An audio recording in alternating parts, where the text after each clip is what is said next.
Podcast. Hello, everybody, and welcome back to the Scoop Slam Podcast. We're back once again going over Raw and Dynamite. And boy, good week, bad week, somewhere in the middle. We'll find out.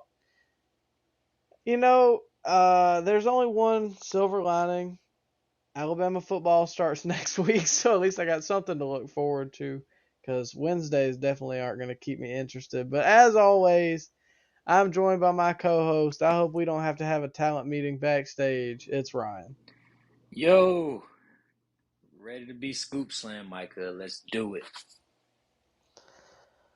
Oh boy, what a week. The news is just ridiculous. And we'll get more into that on the next episode this weekend, but oh boy. If it ain't one, it's another. If it ain't WWE, it's AEW, and I don't think anybody's happy in this business anymore. No. Especially me watching these shows. I'm definitely not happy. Well, let's start off on a good note. Monday night, August 22nd, Raw in Toronto, Canada. This is for you, our Canadian viewers. We know you're out there. You Canucks. You Canucks, you hosers. We appreciate you. We see your views. But all in all, a pretty solid Raw. We'll go ahead and start it out fast. And just like they did, we opened up with a brawl in Gorilla almost immediately as the show opened with Seth and Riddle going back and forth. They ended up getting split up by security, and then they spill out into the arena, into the stands, by the ring, all over the place. A fun way to start Raw. I thought it was kind of awkward they did the pyro after the brawl, but other than that, I thought it was cool. Yeah, how many brawls have we gotten since Triple H's taken over? Like all these backstage brawls, have you noticed that? It's his run in. It's his equivalent of Tony Khan's run in. You got to have one every night. I'm telling you, man, NXT was like the most dangerous place on earth when Triple H was booking it. The parking lot and the backstage area, man, you would either get snatched up, beat down, mystery attacked. Everything was off limits or not off limits. Well, to be fair, I mean the crash style, I guess, is pretty popular. To be fair, so I like it. It adds a chaotic feel. yeah, and I mean I guess it kind of shows like nobody's friends backstage because that's something that bothers me. Is like yes, heels can be friends, but it makes more sense for all of them guys to kind of be out for themselves. Now the baby faces being friends, okay, that makes sense, but Well, I guess being a heel to me is kind of like being an outlaw. to a point. I mean, you don't want Darby having best friends backstage or some Stone Cold. You don't want Stone Cold having a best friend backstage. You want them to be out for themselves, a loner. I mean, yeah, it just depends on the guy, but sometimes like baby faces will, get in a situation against two guys and then they'll call on another baby face. Kind of like when Punk and Moxley teamed up a few months back. I think it was like right when Mox had come back from rehab. So, I mean, I think it can work.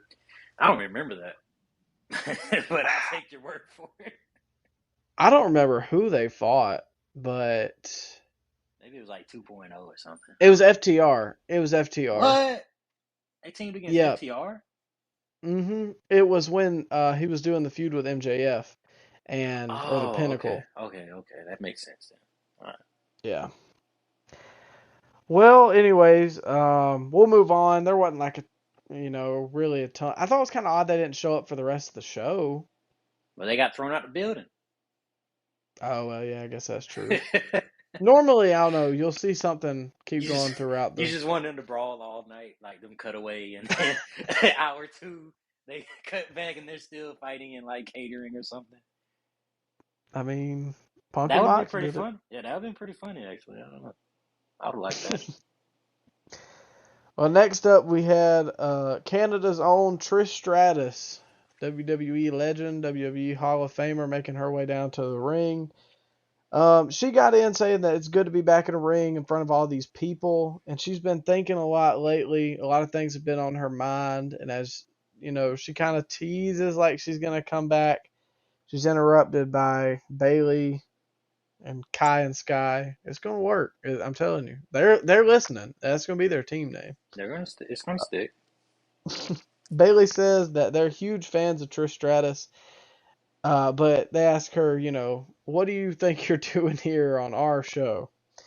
To which Trish explains, she was finishing her statement from before Bailey interrupted her, saying that she was thinking, about the women's division of today and the issues that they have. But Bailey cuts her off and, was saying, who do you think you are? You're a nobody. You're a has-been. You're a hack. All this, that, and the other. And then Bianca Belair interrupts. So then Bianca comes obviously to defend Trish because Trish is uber over in Canada or just anywhere else, saying that she was a trailblazer and she paved the way for these three women across from her, Bailey and company, to be where they are today. Trish then tells her that she can go from am retired to was retired real quick, as Bailey tells her to go right ahead. She's outnumbered right now because it was Bianca and Trish versus. They really need a team name. I get sick of saying Bailey and company. But Kai and then Sky. Bliss and Asuka. Yeah, but then where's Bailey fitting? Kai and Sky and Bailey. Yeah, that really rolls off the tongue. Um, but yeah, then Bliss and Asuka came down, and Bailey kind of backed down, and then it dissolved into the originally scheduled match for the tag team championships for the women's division, Kai and Sky versus Asuka and Alexa. I didn't watch that match. I watched it because I hope you watched the other one because I Oh didn't watch man, it. God! Wait, what was the other one? Bailey versus Aaliyah. I actually did watch that. Okay, well, good. Then we can half and half this Oh, one. I like it. We didn't even plan that. We just did it. Nope. The promo was good. Promo was good. They're it was like a Toronto-based show, man. Like they had Aaliyah on Raw when I think she's on SmackDown just because she was from Toronto, I guess. And you got old KO. They got a Heroes Welcome. Trish came out. I like how they're doing this though, because you notice how they schedule Kurt Angle next week for Pittsburgh. I like when they do that. Yeah. It just it adds another element to the show. It it sends the fans. It gives them something to cheer for. Trish was over like Rover in Toronto, and she got. I mean, she's really good on the mic. She still got she look like she can go in the ring too. Still. She still looks Oh young yeah. Oh too. yeah. She Like I'm look not even good. gonna lie, she's still good looking. Yeah, she look good. Um, She look good. and I think too, it's a good thing that they bring these legends back for people to get heat off of. Cause next week I'll make a bold prediction. I feel like Austin Theory is gonna be the one to interrupt Kurt Angle, but Really? I I don't know. I mean, it kind of makes sense. It's kind of Theory's gimmick right now. Nah, he just I think he started something with Gargano earlier. Yeah, which we'll get to that, but it just I don't know. Write I it wouldn't down. hate it. I wouldn't hate it. I wish they would have did something with the Cena stuff that they had on social media a couple months ago. Yeah, I know. I thought they were gonna go to SummerSlam with that one, but you know, What you the know what heck? you get when you assume. Yeah, I guess. I mean, we're getting off topic. It was a good segment. How was the match? Uh, I mean, it was okay. I was glad with the victors, basically. Asuka and Alexa grabbed control early. Alexa hit a nice front flip to the outside onto Sky and Kai. Uh, Bliss then landed a double DDT as Asuka came in, or she tagged her in, hit a running neck breaker, and Dakota went in to lock in the Asuka lock, or I'm messing all these people up. Asuka went in to lock in the Asuka lock, but Io split it up. The crowd got really into the face off between Io and Asuka, which obviously they've been kind of teasing. Yeah, I heard they kept the interaction short between those two. Mm-hmm. To wrap it up, Dakota went for a big boot in the corner. Asuka dodged, but then Sky tagged herself in, and Asuka didn't see it. So then she went for the Asuka lock on Dakota, and then Dakota tapped out, but obviously she wasn't a legal woman, so Sky slid in, win with a roll up, and they advanced to the finals of the tournament. To be, I don't even know who they're going to fight now, because now with Toxic Attraction being out, which I think was announced on this show, they're having a second chance Yeah, 4-team Royale or something like that. So I don't know who's going to come out of the SmackDown side. I was hoping they would leave like a spot or a spot open, and then we get like a Sasha and Naomi return. But I mean, I can see Sky and Kai winning this whole thing. Do you think they're Do you think Naomi and Sasha are still waiting to come back then? Because you would start to think with all these issues they keep having, they would just bring them back. You know what I mean? Maybe they'll wait to the show after they crown the women's champion, and then they show up and say, "Hey, we never lost our titles," and you got like a little face off. I can see that. I mean, I think that's what they're going for if they are truly signed. If they're truly signed, then I think Oh, that's what they they're going to signed. go for. They're signed, man. I mean, I would think, but I'm just saying you've had what, three, no, two different changes now because the first one was Nikita and Zoe. They were out. Then something happened to Toxic Attraction, and now they're out. And now you've got to get another team. Like you would think you would just have like a mystery team. And The NXT teams are snake bitten. That's the thing. I mean, what do we even know what officially happened with Nikita, or was it just the fact that Zoe was out? She just didn't get a new tag partner. So the rumblings was that she was unvaccinated. She couldn't get into Canada. That's what the rumblings were. Yeah, but wouldn't they think about that before they scheduled her? You know what I mean? Because they knew that show was going to be in Canada. Maybe they didn't know that she was unvaccinated. I mean, uh, they live in Florida, man. They running shows in Florida. I mean, I mean, I guess you got a point. Well, anyways, I think obviously the favorites are Kai and Sky and Sky to Kai. win this one, which I'm completely fine with. They're really the only built up tag team in the women's division. Yeah. But we'll move on.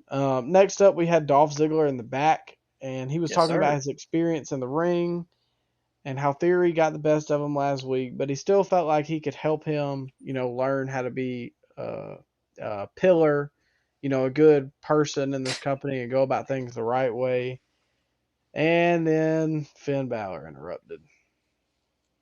This wasn't Mm. bad. Finn, this wasn't bad. I hate Finn Balor, but he delivered these lines pretty well. It wasn't bad. Uh, I don't want to see Dolph. I don't want to see Dolph lose to Oh, Finn. I'm about to say, you don't want to see Dolph? I thought that was your boy. No, no, no. I'm always down for Dolph content, just not losing Dolph. Basically, Finn said that he's the same as Edge, trying to stay relevant by, I can help you and this, that, and the other, and people don't need your help. And he called him a kid. Dolph kind of cracked me up because he was like, dude, we're the same age. And you really don't think about it, but they are. Dolph's just been around for so long. Finn was been wrestling since the late '90s, I believe. Finn has? I believe so. Yeah, didn't he like? I think he did debut in like '99 or 2000. Jeez. Well, Dolph smacked him as he fell down, and then he walked out to begin his entrance and asked if he was going to get up and fight or if he was going to sit down there and stay down like a little explicitive. But, Dolph killed it. He always does. And then Yeah, we he did. segued into the match. I like how they set this up I like that interview space in front of in the gorilla position. Yeah, yeah, it works well, I think, especially for something like this. the um the interaction, it was Like they played off each other well. Ziggler, Ziggler looked he looked good in this segment, man. Yeah, I was excited for the match because it's not that both these guys can't go. Don't get me wrong. It's just I just knew what it was gonna be, I guess, and I just don't really care for Finn. Was Rhea with him in backstage? Yeah, she was. She ain't do nothing about that slap. Yeah, she can't hurt Dolph. Hey, she will I later don't though. know. She will Oh later. God. Um. Anyways, we moved on to the match. It was like I said, I knew it was gonna be good. Solid technical wrestling to start out. You know my boy Dolph gonna do it every time. One of the announcers cracked me up. It was just so off the wall that I couldn't catch who did it because they all sound the same. He was like, there are a few that are as respected backstage as Dolph Ziggler is. And then Corey was like, he might not be, or he might be respected, but he's not well liked. Like, hasn't Dolph been the heel the majority of his career? This is what, one of like three face turns? Well, I mean, it's WWE logic, man. You become best friends with everybody when you turn babyface. You know that. I mean, I guess that's true, but it just kind of rubbed me the wrong way, I Come on, man. guess. The crowd wasn't really up for this one, you hosers. How you not gonna be on your feet for Dolph? Well, Dolph has been beaten like a drum for 15 years, man. Yeah, no, I'm just messing. I would have, I would have been cheering for him. Oh yeah, I would have. He mounted a comeback out of the break with a huge clothesline, got cut short by Finn as he gained control. He went for the coup de grace, but Dolph slid out of the way and landed a zigzag. I thought he had it here, but it was just a close 2 count. They went back and forth for a while with a little strike exchange. Dolph landed a headbutt, and then he really telegraphed Rhea interfering, and I think Oh she yeah, wasn't. she I wasn't don't in think she was position. in her spot. Yeah. Yeah, Dolph could have did. I don't know. Maybe it wasn't Dolph's fault, but it just the way the camera shot it made it really obvious that they were messing up. You could just see his face like leaning into it, like, hey, hit me. And I didn't know if that was him or her or both. But yeah, they probably should have shot it a little bit more behind Rhea. That way you didn't see like all of Dolph's facial expressions. But I mean, it is what it is. Obviously, she gets involved, hitting She laid it Dolph. in. You see the slow mo of Yeah, that? She cold cocked my man. I'll give it to her. She does all of her stuff on the guys, and it looks like it would genuinely like be effective. It doesn't look hokey to me. After that, Dolph flew into the 1916, and then Finn hit him with a coup de grace. 1, 2, 3. The crowd was up for that part.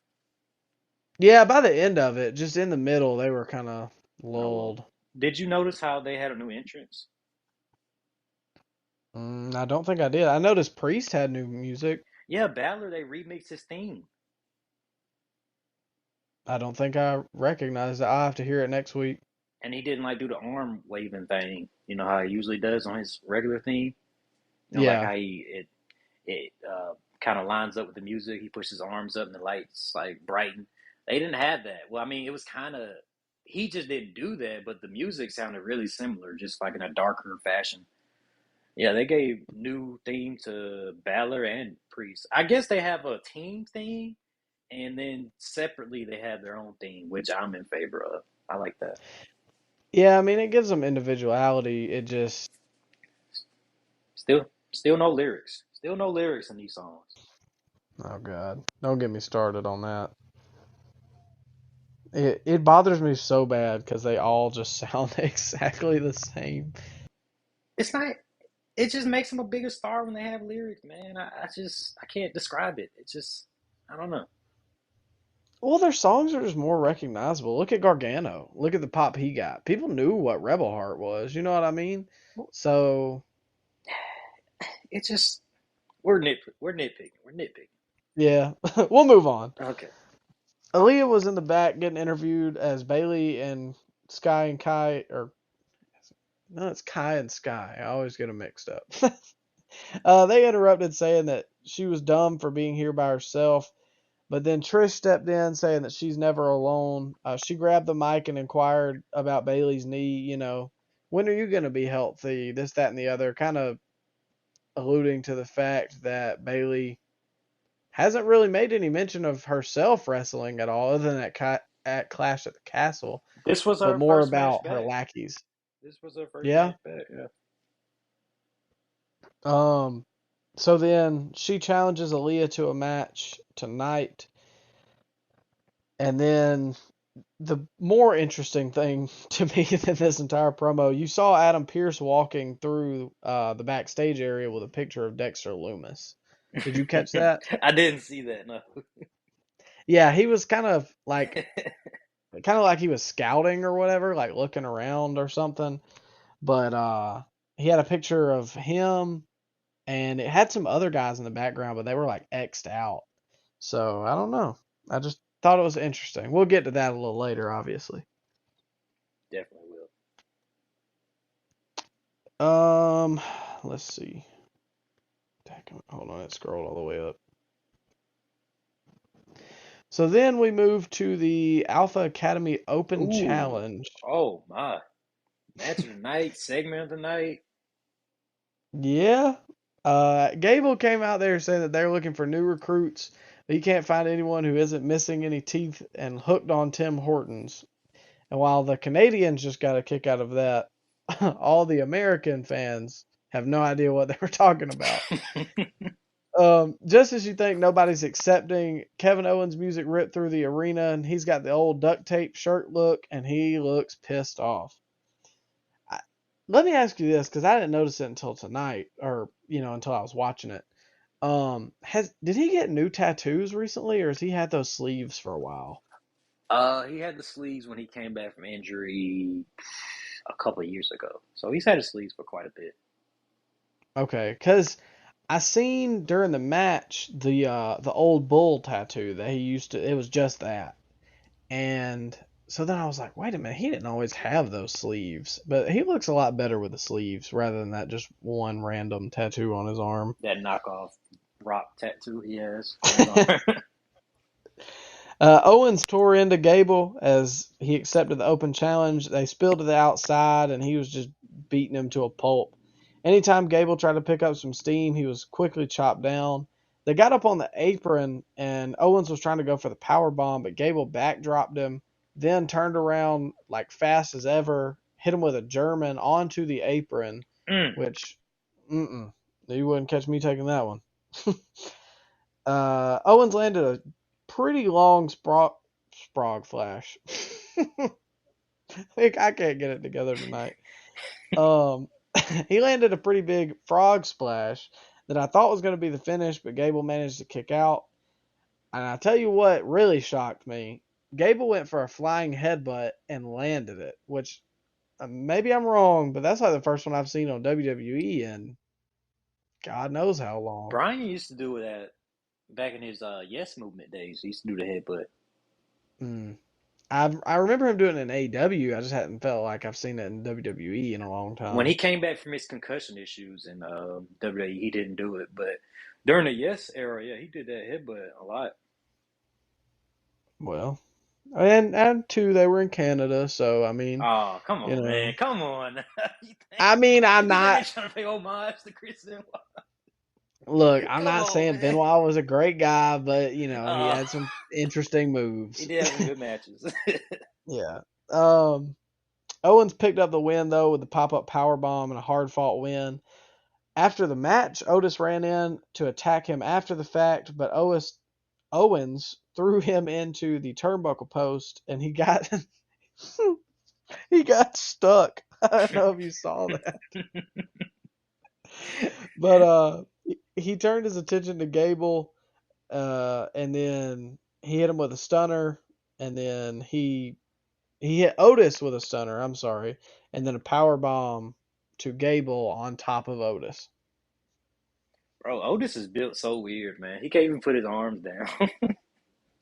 He got a big old neck. He's 5'8", but my man is like 350 pounds and cannot put his arms down. He's jacked, but kind of fat, man. I don't know how. Otis's physique is the weirdest in the company, like by far. Well, it's not even per se like. I mean, I wouldn't. I don't know. Obviously, I'm not gonna call him skinny, but he's not even like just overly fat. He's kind of like Vader, but he might even be like a skinnier Vader. I don't know. It's kind of weird. He's a shorter Vader. He's like 5'9", 5'10". Yeah. Uh, he probably just as wide. Yeah, he's so wide, he got stuck in the turnbuckle. But did you notice that KO used the pop up power bomb as like the finish? Kind of, a little throwback to the prize fighter days. He hasn't used that as a finisher in a long time. It might be a little gimmick change that we're getting with KO. I think it definitely is because they've been calling him the prize fighter on commentary, and then, like you said, the pop up power bomb. I didn't. I mean, I know he's been using the stunner, but I didn't know that he had just quit using that altogether. Yeah, he has. He hasn't used the pop up power bomb in years. Um, It was a great match, though. Great match by those two. Gable is so good. Like, he might be one of the best in the company, like the most underrated. Now that Cesaro's gone, he might be the most underrated guy in the company as far as in ring goes. And on the mic, my man got like huge reactions, and not just by the cheap pops of mentioning the Maple Leafs. He gets a reaction every time he goes out there. He's improving the mic. I know he's 5'8", whatever, but my man is an Olympic athlete. Like, he's not just some random guy on the street. He looks like an actual athlete. I think they can do a lot more with Gable, actually. I would like to see him transition into an upper mid card guy Man, because there you go. That's who can interrupt Kurt Angle next week. I thought about it, but I thought maybe it might be too corny. I like Gable a lot, and this match and the match he had with Dolph a few weeks ago have really impressed me.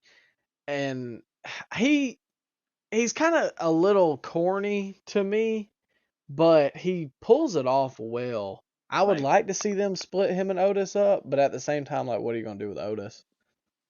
I think they're fine together at the moment. But he reminds me of and I know this is probably an easy comparison, but he reminds me of a young Kurt Angle with his corniness. Yeah, I mean, they have the same kind of like style too, and obviously, I know that's just an amateur background, but I mean, you're not wrong because Kurt was kind of the same way Yeah. doing the hokey kind of stuff. He just pulled it off in such a way that it wasn't as bad. So I don't know. They got something to talk about next week, though, if Gable does interrupt them, because Gable's former tag partner, was Kurt Angle's son. Oh God. I mean, you got something to play off of right there, Micah. I mean, they could do it. I mean, they could. I don't know if that means that they should. Whatever. What is he up to now? He's an agent backstage. My man had a bad, bad neck problem, and he had to retire early. He was really good when he retired too. He was starting to, he was starting to like put it all together as a character and as a gimmick of Kurt Angle's son. And they just started the storyline. Like, they had so much Hmm. meat on the bones left because Kurt was the GM of Raw at the time, and then I remember that. Jason Jordan was kind of like the oblivious heel, like kind of what old school Kurt Angle was. And they Yeah. were cooking with gas at the time, and then his career ended way too short. They were building to like a Seth Jason Jordan WrestleMania match. Jeez. Yeah, I man. remember him and I remember liking him in NXT, but then he was just one of them guys that when I came back, I didn't really hear anything out of, so I just expected maybe something he lost it or something. They gave him a mega push by making him Kurt Angle's son. They had a storyline on TV, and at first it kind of like the fans were not having it, but eventually people started to come around to the idea, and then him and Rollins were tag champs together. it was man, it was going somewhere until it got cut short. Did you notice in the match, like the getting back to the Raw match, you notice they didn't mention Zeke not once? And that's, I mean, Yeah. that's a travesty. Is it? I was hurt, man. Is it though? I was all Zeked up. Didn't get any Zeke this week. Speaking of travesties, the Judgment Day was in the back. Oh, I'm not on board. no. Priest, I like Priest and I like Rhea. They were in the back gloating about their victories over legends like Ray and Dolph. As Finn said that hey, hold on, let me address something real quick. They're listening. They took your gimmick. I didn't think you picked up on it. Finn said that he thinks Dom is starting to like getting beat up by Rhea, and I was like, I told you, man. what do you mean by that? Oh, we know. Priest said that they have one legend left to dismember, and he's going to embarrass Edge in front of his own hometown. Yeah, the only thing I really gathered out of that was the Rhea Dom thing. Cause I instantly was like, "What do you mean by that?" Hey, man, that could work. I don't know, man. Maybe I'm wrong, but I would like to see it. You got a mind for the business. What can I say? And now I'll let you take the floor because next up was Bailey versus Aaliyah, and Oh, Jesus Christ. yeah, I Bro, hadn't watched this one. this was bad. Bailey had new gear. Did you see that? I did see that when I was fast forwarding through it. That might be the biggest talking point in this match. It was just a regular girls match. Aaliyah, she got a decent reaction from the hometown crowd. Um, She looked like she was crying to open it up. well, I mean, it was her first time wrestling in her hometown. Bro, I didn't even notice, but she's been in the company 7 years. How is that I've never possible? heard of her. Exactly. She was in NXT for 6 of them. They put her in developmental for 6 years, and she still looks like that in the ring. This was a bad match, Micah. I mean, it was for a girls' match. It was a typical girls' match. You wouldn't think Aaliyah was uber talented. Bailey, I mean, she looked like Bailey in there. She lost. Aaliyah did in her hometown. That was expected, but hopefully we never see Aaliyah on Monday Night Raw ever again. Mm. Well, she's in the tag tournament, isn't she? Oh, she is with Raquel. Keep her in the Mm-hmm. tag team, man. She is not ready for a singles match. How? She's been in developmental 6 years. How is she not better? I mean, I guess, some What's things don't always click. what is she doing there, man? Is she not trained? I don't know. I mean, I haven't. I can't vouch for This her. was I ain't gonna sit and bad. act like I've watched her This matches. this was bad, Mike. Well, speaking of tag teams, we had the Miz and Ciampa versus Bobby and AJ next up. Oh, okay. This one was very fun, hard hitting match. Bobby sent us to commercial, pressing the Miz over the top to the outside onto Ciampa. I don't really know where they're going with this feud from here. There Well, are developments after the yeah, I match, was about to say. obviously, but I think I know where it's going. um, so I don't know, but I'm enjoying the matches that are coming out of it because all of them have been great. Ciampa versus Bobby, Ciampa versus the three ways that they had for the Ciampa versus AJ. That's what I was thinking of. Um, I didn't like AJ Champa. versus Bobby. I didn't like Champa taking his pin. I didn't like that. Well, there wasn't any pin. He didn't get pinned? The match ended in DQ, but he Really? got beat up after the fact. Oh man. Oh, okay. Yeah. Um, Corey cracked me up here saying he made some kind of comment about Byron being on Reddit and talking to fans. I don't know why it just cracked me up. The Miz and Ciampa, I think, is one of the most unusual tag teams I've ever seen but it works. Like, Really, the most unusual tag team you've ever seen. no, it's like a Kofi CM Punk situation, like an unlikely duo that became a likable team. And Just two random guys put together.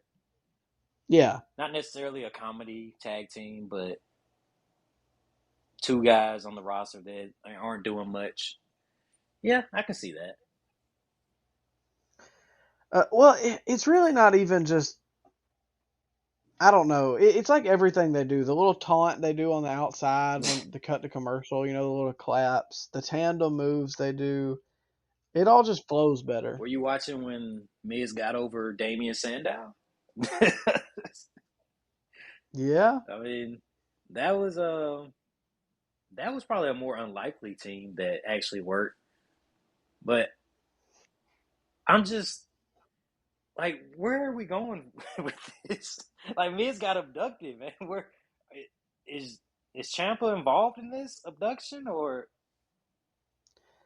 Yeah, I don't know. That's why. Well, hold on. Let me wrap it up real quick Okay, for the listeners, because that probably sounded out of so like left field if you didn't watch this. Um, so it was kind of back and forth for a minute, and they spilled out to the outside because Ciampa hit like a widow's bell. Miz broke up the pin. AJ came flying in with a forearm, and they all spilled to the outside. And then from like the right side of the hard cam side, you see a bunch of guys coming over in black suits, and you think it's Dexter Loomis, and then did they pull the mask off, or was it yeah. they just stayed Nah, they masked? pulled the mask off and it looked like some random fan. Yeah. And so then you're like, oh, what the crap? Where's Dexter Loomis? And then on the left side of the hard cam, one single guy walks over there, and Miz is kind of draped over the barricade, leaning up against it, and Loomis pulls the motorcycle helmet off, and the crowd freaking erupted. And then he just put him in a sleeper hold and drug him all the way like to the staircase, and then just went out. And dude, the camera shot was probably my favorite aspect because he locked eyes The with the crazy camera eyes. the entire Yeah, time. man, he has that look down, like as of a serial killer. He has that look, like to a T. It was great. I really enjoyed that. I'm curious to where they go with the Dexter Loomis stuff. You know, I would not hate Champa and him having some kind of involvement. they had a follow up to this on NXT. I don't know if you saw it. Did you see I did see that. I'll let it? you elaborate because I don't know enough about it to really give a Okay, full description. so Indy Hartwell after her match was having like a breakdown on the microphone, and then out of nowhere, a man appears on the other side of the ring. She's on one side of the ring, and this man appears on the other side of the ring. He has the same helmet on as he had on Raw, and he unmasked, and then the crowd goes bananas. Dexter Loomis is back in NXT, and of course, Indy and Dexter are kayfabe married, so they had a stare down, they embraced, they kissed, and then they both frolicked to the back, and then they played a backstage segment later on in the night where Dexter is like getting, I don't know, they don't like shoot like cops coming in and like arresting him. They just show like sirens blinking in the background outside the building, and he goes out there, hugs Indy, and then fade to black. So I don't know I if saw he we're left her a note too, didn't he? he left her a note at the pay-per-view or the heat wave special they had. Oh, okay. Yeah. Maybe I'm putting too much together. Yeah, I don't know. It's I'm certainly intrigued, man. Yeah, I'm interesting. intrigued. Where are they going with this? I'll give it to them. They pulled it off, and before any of this started, I would have been like a stalker gimmick on the main roster. How's this going to work without it being kind of corny? But Well, I don't know. Sam Shaw made it work back in TNA. That's true. Now, are him and Indy real life together? Obviously not married, but Nah, I or is don't. that just a It's a kayfabe thing? kayfabe. They had a faction with Gargano. They were Yeah, it was them two. Theory. And speaking of Gargano, he's coming up. But Um, hold up. Can we just acknowledge that all them Canucks in the crowd were laughing and smiling while Miz was getting kidnapped? Like nobody could help my man Miz. are you getting hot about it? I'm just saying, man. Those Canadians, I would have helped Miz. Oh, I see. You got a Canada problem. That's what it is. Well, I mean, Sean's right. Sean was right about Canada. Oh man, you're gonna have the Ontario crowd that we have very upset, Hey, man, they're upset. I got 2 words for and about 800 miles of them. distance. Speaking of, we'll move to Johnny Gargano, Oh, who made a complete, like, just out of the blue return to WWE. First main roster, I guess, like debut. no teas, Uh, no dirt sheets getting leaked hours beforehand. This was a surprise. no Sean Ross Sapp. Nothing. And the crowd was like, they were up for it. I don't want to take away from it. That's not what I mean, but they were like almost just shocked. They almost like couldn't believe it. And it was kind of wild to watch because it was, like I said, everything today is so publicized. It's so hard to get a real, special return. But this one was, And it wasn't like that he was still under contract. He let his contract run out less than a year ago. So I mean, if he was under contract, maybe it's not as big of a surprise, but this was a big surprise, man. And I didn't yeah. know Gargano was gonna get the kind of reaction he got. I underestimated the audience for NXT, I guess. Well, I'll say this too about you hosers out there. They're very big wrestling fans, so them being big NXT fans does not shock me at all. Especially when he was talking in the paper or in the interview about, I believe he said it was it the North American title he won Yeah, in yeah. He, Toronto he's the uh he won the tag titles in Toronto. tag They beat titles. FTR. So, Yeah. okay, is that the one that you said you like better than the Yes, Briscoes? sir. 2 out of 3 falls. Better match, Makes but sense. I digress. Yeah.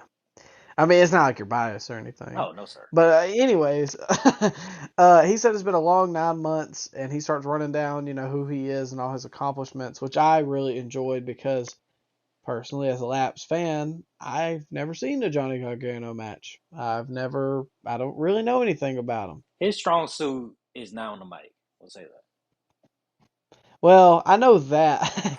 Now, I will say this: the Twitter reaction was the WWE fans were excited. The AEW fans were like, I don't know if it was jealousy that he wasn't there, but dude, they were just like, he ain't all that. What did they say? Just like him kicking out all the time. I'm so glad I don't have to watch Johnny Gargano kick out 20 times a match. And I was like, man, y'all were the one wanting him to come over Man, have they never watched the like Adam? 3 months Have they ago. never watched the Adam Cole match? Yeah, I don't know. Like I said, I don't know anything about the guy. From what I can tell, AEW probably didn't need him. No, And that's no disrespect to Johnny. They just have a bunch of other good wrestlers, and that's kind of their thing. he would stand out more in the WWE than he would in AEW. Yeah. And it's all just another piece in Triple H's puzzle of building his main roster NXT, He's which is perfectly fine. he's putting his guys into place. You can see that even with the news of Jeff Jarrett stepping down as VP of live events, and then immediately Road Dogg gets named into that position.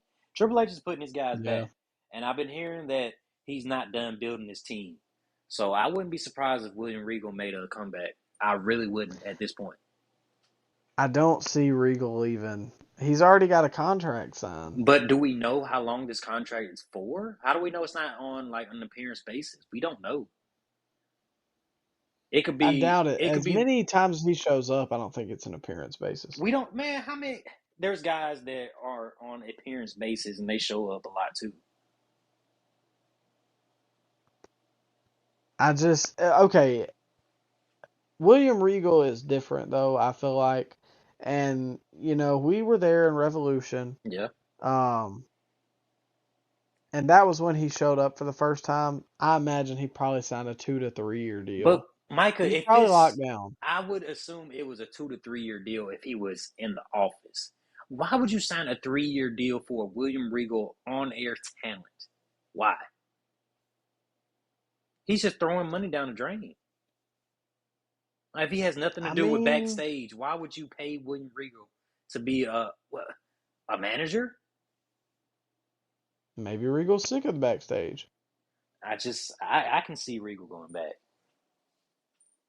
Well, only time will tell. It obviously would not be the craziest thing we've heard, especially this week. Yeah. But anyways, Gargano was talking about, it's been a long 9 months, and he questioned coming back at all, whether he still had the drive to do this anymore. But he said that he wouldn't be a great father to his new son if he quit trying to accomplish his dreams now. And he says he wants all the gold, the U.S. title, the Intercontinental, the WWE Championship, and all the WrestleMania matches. And he goes into how he bet on himself and then A-Town down. Yes, sir. Our boy Theory, he wasn't letting this slide. He came out talking about a lot has changed in 9 months. And, Austin Theory is not the same guy that he was last time that Gargano was around. He says that all of Johnny's dreams have become Theory's reality. He says that he couldn't have done it all without Johnny though. But he's like, oh, man, you can follow the way. You can carry my briefcase and all this. So I thought that was a nice little tease or little whatever. callback. The crowd started chanting "Who's your daddy," which was kind of funny because Johnny was technically, Theory's dad in NXT. Oh, well, I didn't know all that. I just thought they were playing off of what Roman said a few weeks ago. Nah, man. Gargano and Indy, no, Gargano and Indy. Gargano was and Candice were like the parents of Theory and Indy. It was weird, man, how the way was set up. They had like a lot of weird backstage segments that would hint at, that they're like father and mother figures to Theory and Indy. But yeah, I thought that was pretty funny that the crowd chanted that. You'll have to explain this next part to me because, I didn't watch NXT. Now, what were they going for at the end? Was it some kind of like high five thing or Yeah, it's something, something? it's something they did in the way, some kind of weird high five thing that they did in a lot of backstage segments. But Gargano slapped his leg and hit Theory close to the chin, so it was okay segment. Yeah. I mean, Gargano rolled out, like you said, super kicked him, He whatever. jabroned Theory, Welcome man. back. Theory always getting jabroned. At this point, I expect it. Is he going to win the title when he cashes in? Like, God, what do I what do hope you so. think at this point? I hope so. Like you can't. This guy is everything you need in a main event talent, and you I agree. invested all this time into him. It would be terrible business to just abort it now. Yeah. Especially because Vince was on air praising this guy. You don't give away that rub. You got to go all the way with And he had a Theory. match with Stone Cold. Had him. Well, he had an altercation with Stone Cold. He didn't really have a match with him. Well, he had Vince's last match. Who Theory? Yeah. Wasn't it like him and Theory, or No, him and Vince versus McAfee and. no. Theory and McAfee with the match, and then after McAfee beat Theory, Vince said, "Oh, I can beat him," and then the bell rung. And then I guess he hit McAfee in the nuts or something, and he pinned McAfee, but it wasn't a tag match. See, Vince always burying new talent. Oh Got to put himself over. man, well, Stone Cold can't happen. Well, anyways, I agree though. I think they need to, keep the momentum going with Theory, and maybe he's lost a little bit of it. I mean, he's got heat, Yeah, and do you think there's a chance that they take the briefcase off of him and give it to Gargano?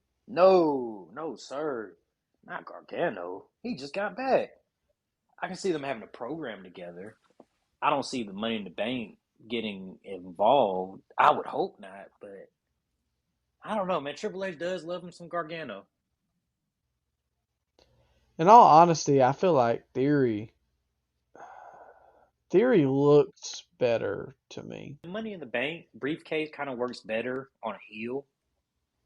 Just not when I don't know. Maybe not when you have like a heel champion like Roman, but I think that's going to change here pretty soon. Oh yeah, But well, we'll move on. It's the main event time, and for the main event of Monday Night Raw, we had Edge versus Damian Priest in Edge's hometown. This is a solid match. Edge took control early with some mind games. They went back and forth for a long time. Very hard hitting. You could tell this was a grudge match the way they were fighting. um, Priest gained momentum, slamming Edge into the turnbuckle as they battled outside for a while until Edge went up to the top and dove out onto Priest, which I thought was kind of wild seeing Edge doing at like, what, 48? Is that how old he is now? yeah, about 47, 48. He pulled out a lot of stuff that was kind of eye opening in this match. Oh yeah, we'll get to one of them. That power bomb on the timekeepers area was pretty nasty too. You talking about the Razor's Edge? No, no, Edge picked up Priest for a power bomb and power bombed him right onto the timekeepers area. Oh, I don't. Maybe I don't know. I was watching it while I was driving home. Maybe I didn't see that. Yeah, it was great. He folded him too. Priest, he went he went straight on the concrete.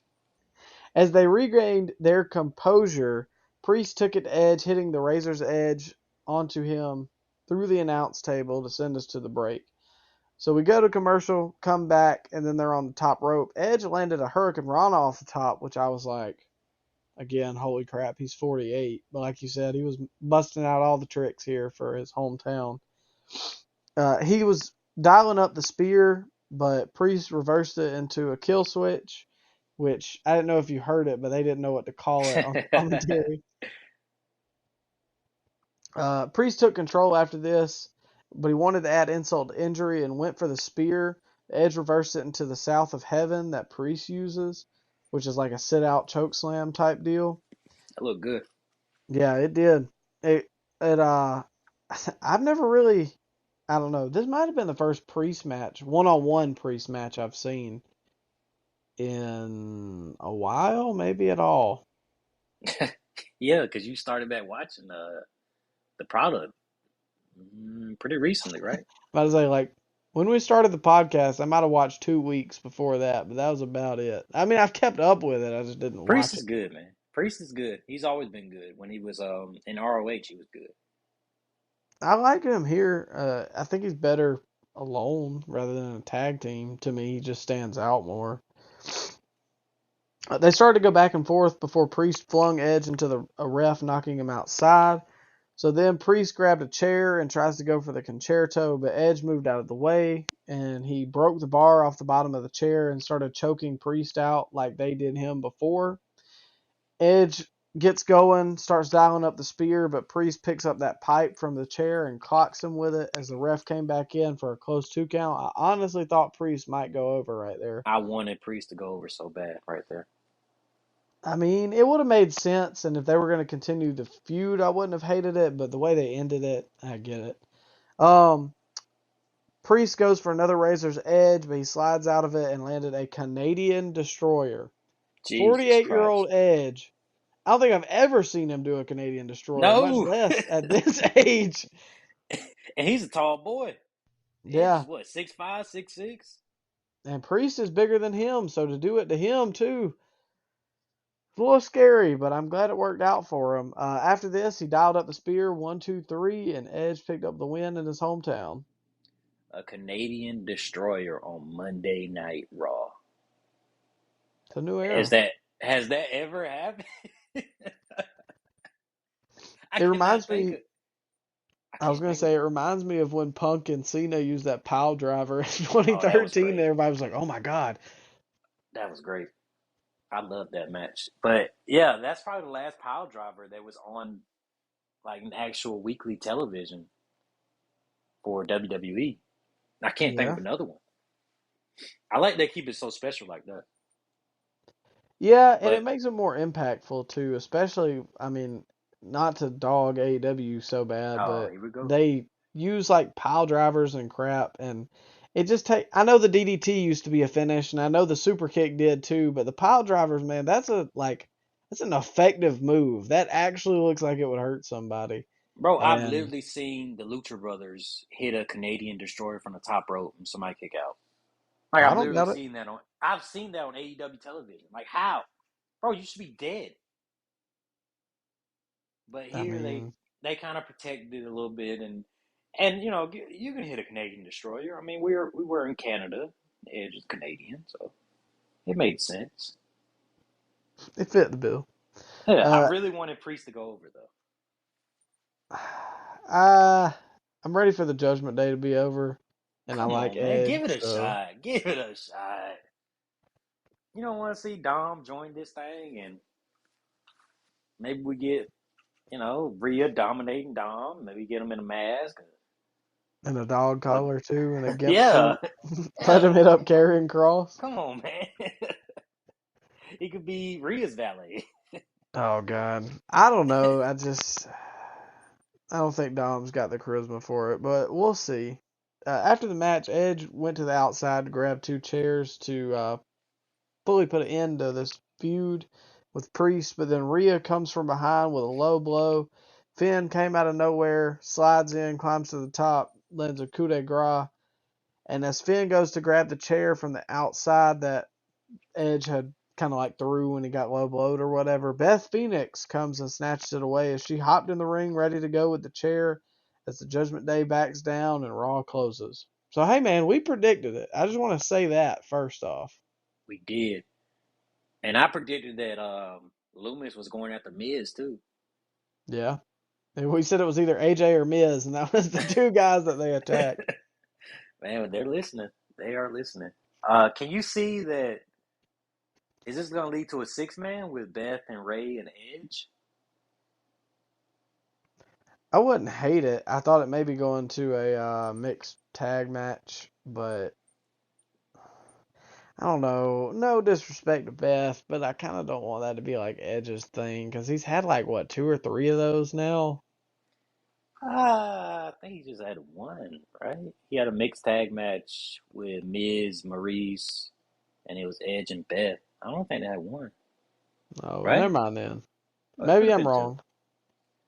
Maybe I'm misremembering, but I can see them having a six man, and then Dom turns on Ray. I just really want Dom to turn on Ray, man. Can we have that? Can we at least have that? But you complain about no personality from Finn, and you want to put Dom in the Judgment Day? Well, Dom is still young though. Dom can learn. Finn's been around since 2000. If he ain't learned yet, he ain't getting it. I mean, you got a point. You drive a hard bargain. Well, come on, man. They're listening to everything else. They can't listen to this. Well, overall, I thought it was a good match. Good show too. Good show. Yeah, very good show. There wasn't much for me to dog. I will say that would have been my match of the night for Raw, but Owens and Gable, man, it That was was good. chaotic and it was great. That was really good.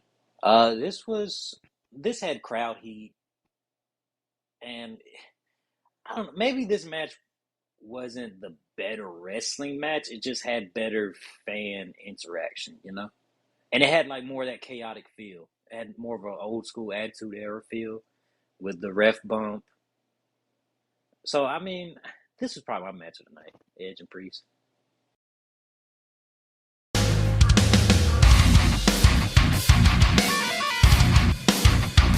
Well, we'll move on to Dynamite. This was the August 24th edition of AEW Dynamite, and it was a very loaded show that I was excited for.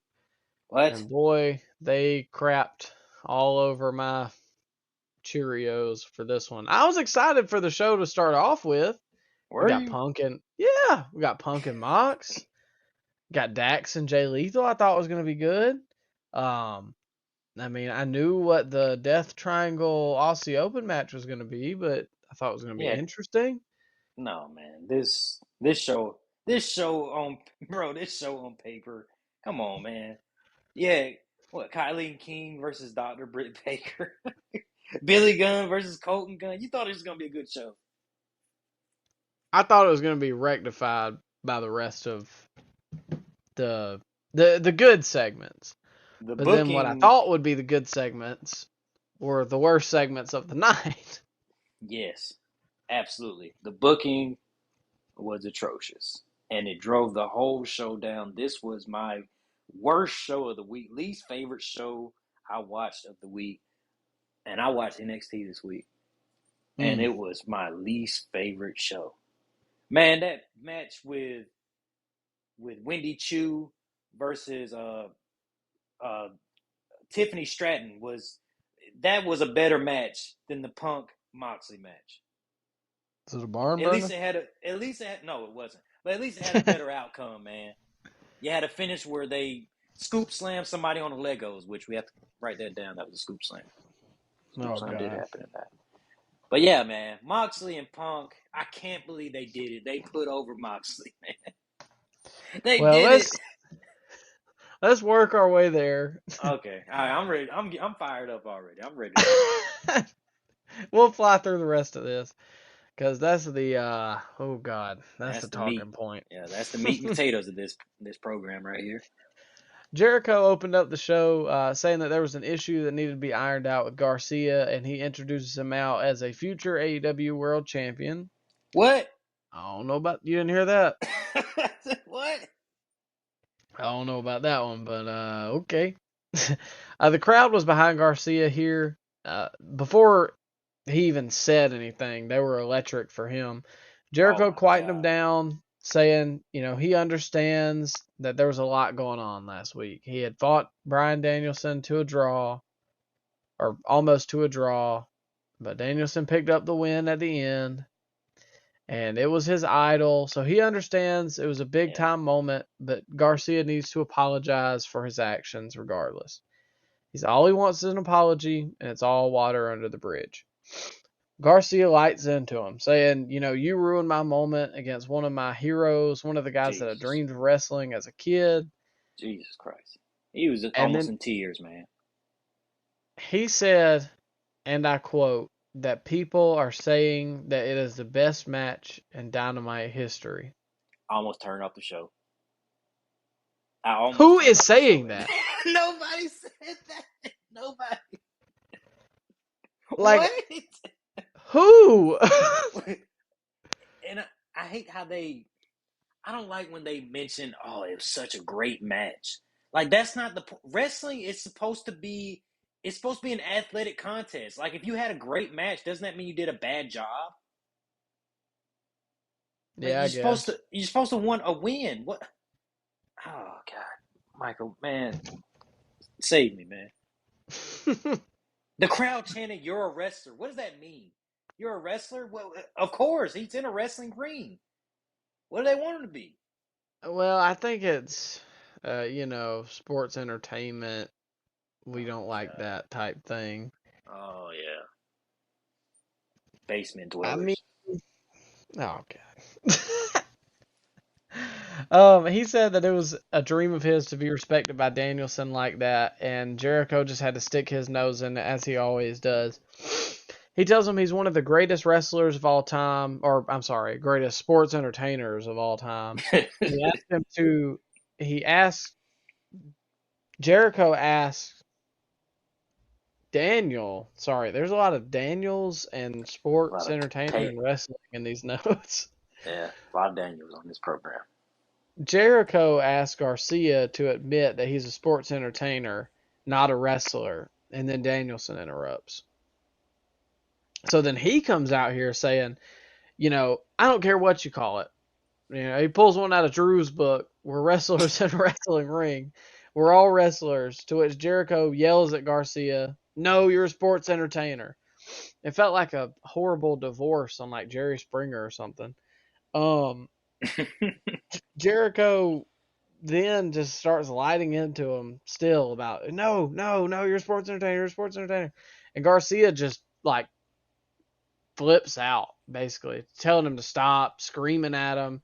He shoves him down, and Jericho just kind of sits there with like I, you know, Oh, how dare he had you? turds hanging out of his mouth. Garcia walked out with a look on his face like he had just shot old Yeller out back, and Danielson and Jericho started jawing back and forth as Garcia exits stage left.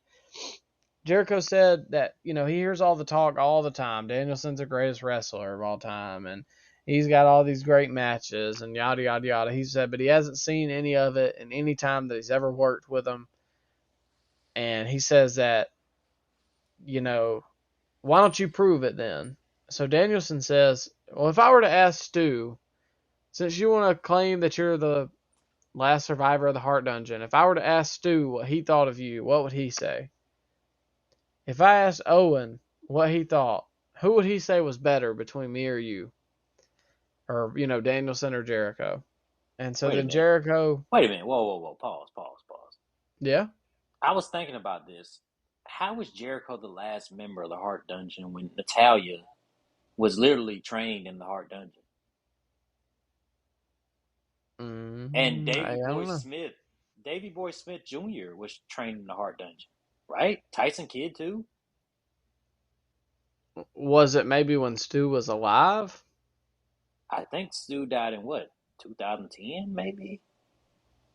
I don't know. I can look it up real quick. But Maybe I don't that know. make I don't know how they make that make sense. that sounds like Cap to me. Stu passed away in May of 2003. Okay, maybe he is the Or no, last. I'm sorry, October 2003. Maybe maybe he is. I don't know. That doesn't make any sense to me. If Natty was trained in the dungeon, he should say, "I'm the last person to get trained by Stu Hart." Then Yeah. Well, I'm looking at the list of the wrestlers trained on here. Now, it doesn't have a timetable per se, but it says Natalia Neidhart is on here. and Victor from the Ascension, he was trained there. Oh, I didn't know that. Yeah, I see Yeah, Tyson Kidd on here too. So I don't know about that one, Chief. makes no sense. Yeah, Victor from the Ascension, man. There ain't no way he debuted before Jericho. Well, I know Natalia and Tyson Kidd didn't. Tyson debuted in. Oh my God, what? He didn't So debut before Jericho, but Tyson debuted in 1995. Jesus, what was he like? 16? I don't. Yeah, he had to have been. He was Yeah, 15. He was born in 1980. Jesus. Jeez. Dang, he's pretty young though. Okay, this says that Tyson Kidd was the final graduate of the Heart Dungeon. So, Well then, what the? huh? What does that even mean? I don't know, man. Like, what does that mean from Jericho's point of view then? Maybe he meant that he's the last person trained by Stu Hart. I don't know. All in all, Jericho challenged him to a match at All Out, but he says, watch your back on the way there. Hager jumps in the ring, attacks Danielson. I mean, this was okay. Jericho's more interesting to me now than he has been since the whole Kingston thing is done. Bro, I thought I was watching 2011 SmackDown for a sec. Yeah, Jack Swagger come in, tag him. Daniel Bryan, Jericho was there too. I mean, I I was okay with this segment. It wasn't bad. I didn't like Garcia in this segment, but I mean, I don't Yeah, like but you're an Garcia. avid. Period. Yeah, I'm about to say I hate that guy, man. preying on his downfall. It's just he doesn't. They could have gave this spot to any of the younger guys, like any other guy, please. But they chose to give it to Daniel Garcia. Does he have naked pictures of Tony Khan on his phone, man? That's the only way I can. Why would you give this spot to him? He is not the guy you should be building your company around. Why couldn't you give this spot to a Ricky Starks Good point. Or Hobbs. or Take Hobbs too. Hobbs? No, but you gotta have Daniel Garcia on the opening segment, the biggest spot on the show. You got Daniel Garcia getting a rub from all these these Hall of Fame level talents and Jake Hager. I didn't have to bury him like that. You know, come on, man, Jake Hager. He wasn't even over when he was world champion. The only time he was over was when he had We the People. Theme song was gas. It was he, but they took that away from him too. Yeah. Well, we'll move on. Speaking of gas theme songs, we had Dax Harwood versus Jay Lethal next. I think you sent me a text that kind of resonated with me, and it bothered me, but I think it's just the truth. I think we've just got to accept that Jay Lethal's just going to be a mid-carder in this company. Yeah, it is what it is now, man. And he's a main event caliber talent, but I guess he just ain't got the pictures Garcia has. Oh man. In all seriousness, it was good to see FTR actually on the show for once, wrestling and not in a 30-second pre-tape. Good technical back and forth wrestling. Not a tag match. They were in a singles match. And Jay Lethal, a former Ring of Honor world champion, he held that title for 2 years. Can't be a tag team guy. Now it'd be different if they were tagging together. You know, Dax and Cash can theoretically hang with Lethal then. But if Lethal's going 1-on-1 with a notable tag wrestler, come on, man. Lethal has to. He's got to beat this guy like in quicker fashion. He had a back and forth match with, and he barely won. He won with a roll up, Micah. I mean, he still won though. He won, but he's the ROH champion. He was the ROH champion for 2 years. He barely beat Dax. Dax hasn't won a single match on TV. He beat Cash.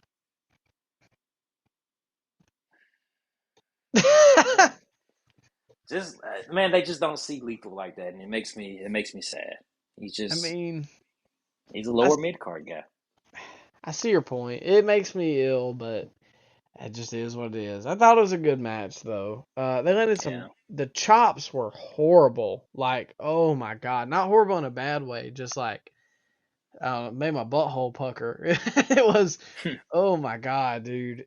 And even like the fans, I think it was starting to get like sickening. Dax took control with a big back body drop. Very hard hitting, like I said, technically sound. Both of these guys are two of like the best wrestlers in the world, in my opinion, in terms of in ring. Dax reversed a lethal injection into a nasty sit out powerbomb, real close 2 count. Sanjay came out to distract Dax as he had the sharpshooter locked in, and then Jay pushed him off and he ran into Sanjay. So then Jay took control, but Dax cut it short with a second rope crossbody. Dax had Jay in a roll up, and as he started to pull his tights down to reverse it, Jay just held the tights continuously until he got the win with the roll up. After the match, Sanjay grabbed the mic and said that it will be a trios match at All Out, but he never said who Jay's teammates were going to be. And it's not going to be Sanjay and Satnam, but it will be 2 trusted tag team partners, longtime friends of Jay Lethal that I never knew until today. The Motor City Machine Guns. They haven't been on AEW television. Nope. At all, right? Nope. But why wouldn't Lethal ride with his giant? He has a 7-3 guy with him. Why wouldn't he want to use him in a tag match? Like, Michael, if we're about to get into a fight, man, and we have a 7'3" best friend, wouldn't you want that best friend with you? Not your guys that you were friends with in middle school that you were probably cool with. Wouldn't you want the giant to help you out? I mean, yeah. I see your point. Why would Lethal pick his long-term best friends over the 7'3" guy he has under contract? What is he there to do? What is he doing? I mean, he's wrestled 2 or 3 times, I think, on Rampage. You know why. I don't know. I mean, I see your point. I'm sure is just so they can have a match with FTR and, it'll be a good match. And I'm not saying it won't be a good match at All Out.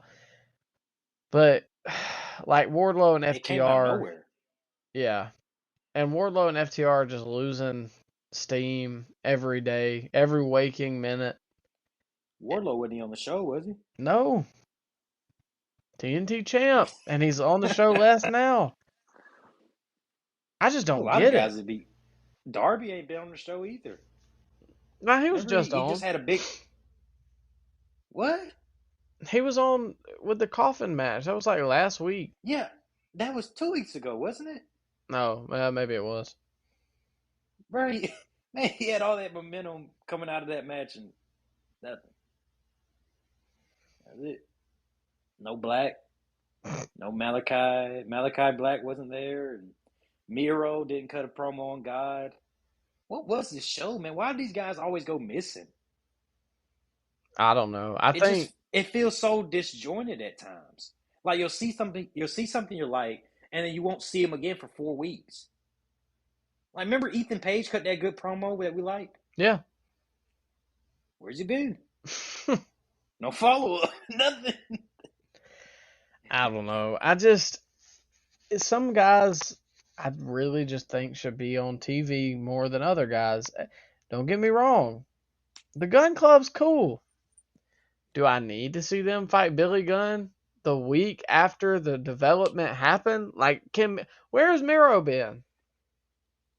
When's the I last don't time know, Miro man. was in a match? That's a great question. Because I don't remember. uh, hmm, that is a great question. I don't know. I don't remember either. And he's like a top. I mean, Is he though? Is he now? well, He's maybe not lost a lot of now. momentum. He lost a lot of steam. In fall of 21, he was killing it. He was one of my favorite guys to see on TV. He could be a main eventer, a main event guy, a main event Yeah, heel. Malachi too.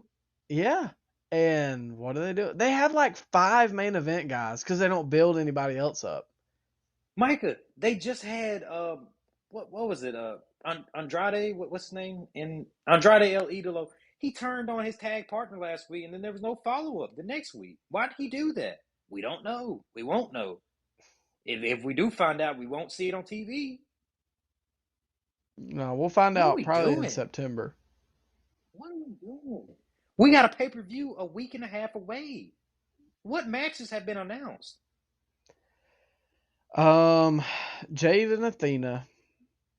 Now this trios match. Jade and Athena, did they have any? Was there any build this week?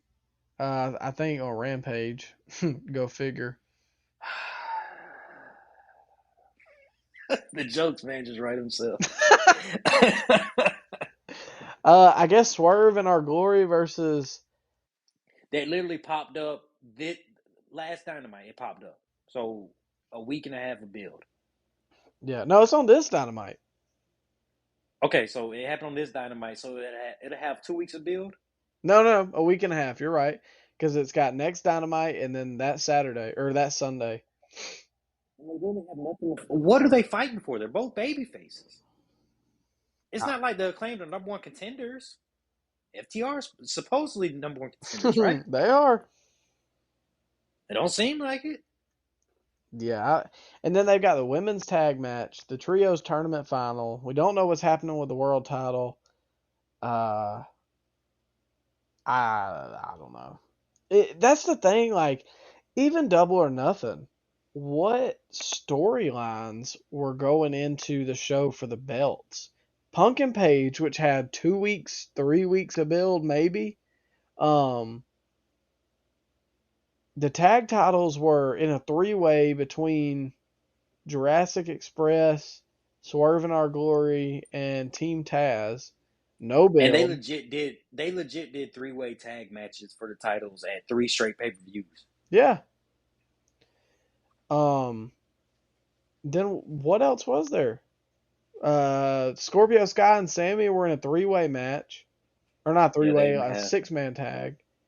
they haven't defended the TV title hasn't been defended. The TNT title hasn't been defended on pay per view since All Out last year. It wasn't on Full Gear 2021. Who was champ then? Darby? No, Sammy. Or was it Miro? No, But Miro was but out by that point. all out was what, September Yeah, last year? When did Full Gear happen? November? No, it November. wasn't on. No, it wasn't on that show. Jeez. Anyways, I mean, we're spending too much time on this, but they just and no storylines are built up for the titles. Really, no storylines are built up for the pay per view until like No, 2 weeks before. I mean, come on bro, now. Tony Khan is creatively bankrupt.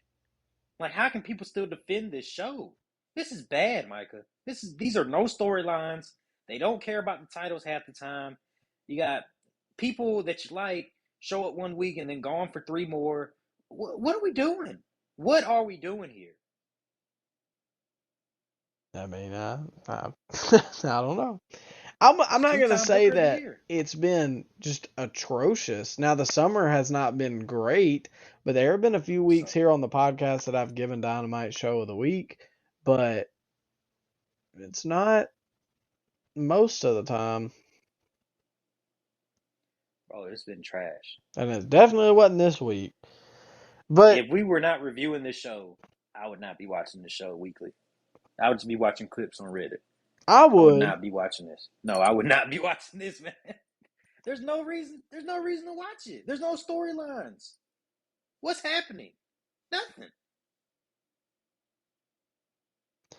I mean, there are storylines right now, but before now, or if it is storylines, it's so like hot and cold. Like you said, you'll see somebody one week and then the next week they're gone. So Yeah, why keep up with the storyline? You know it's just gonna not be mentioned for three more weeks, and then they just pop up again out of nowhere like nothing happened. Like how long were they built? Okay, we'll get to that. Never mind. Let's go. We'll get to that. all right. We had Thunder Rosa in the back after this, and she was pretty much All crying right. as soon as This. the camera rolled. She states that she was unable to compete at All Out due to injury, or she is unable, not was, I'm sorry, and reveals that there will be a four-way match for the interim world championship at All Out, I'm sorry, the women's world championship at All Out, and tells Tony Storm that she better fulfill her dreams because Thunder will be waiting for her when she returns.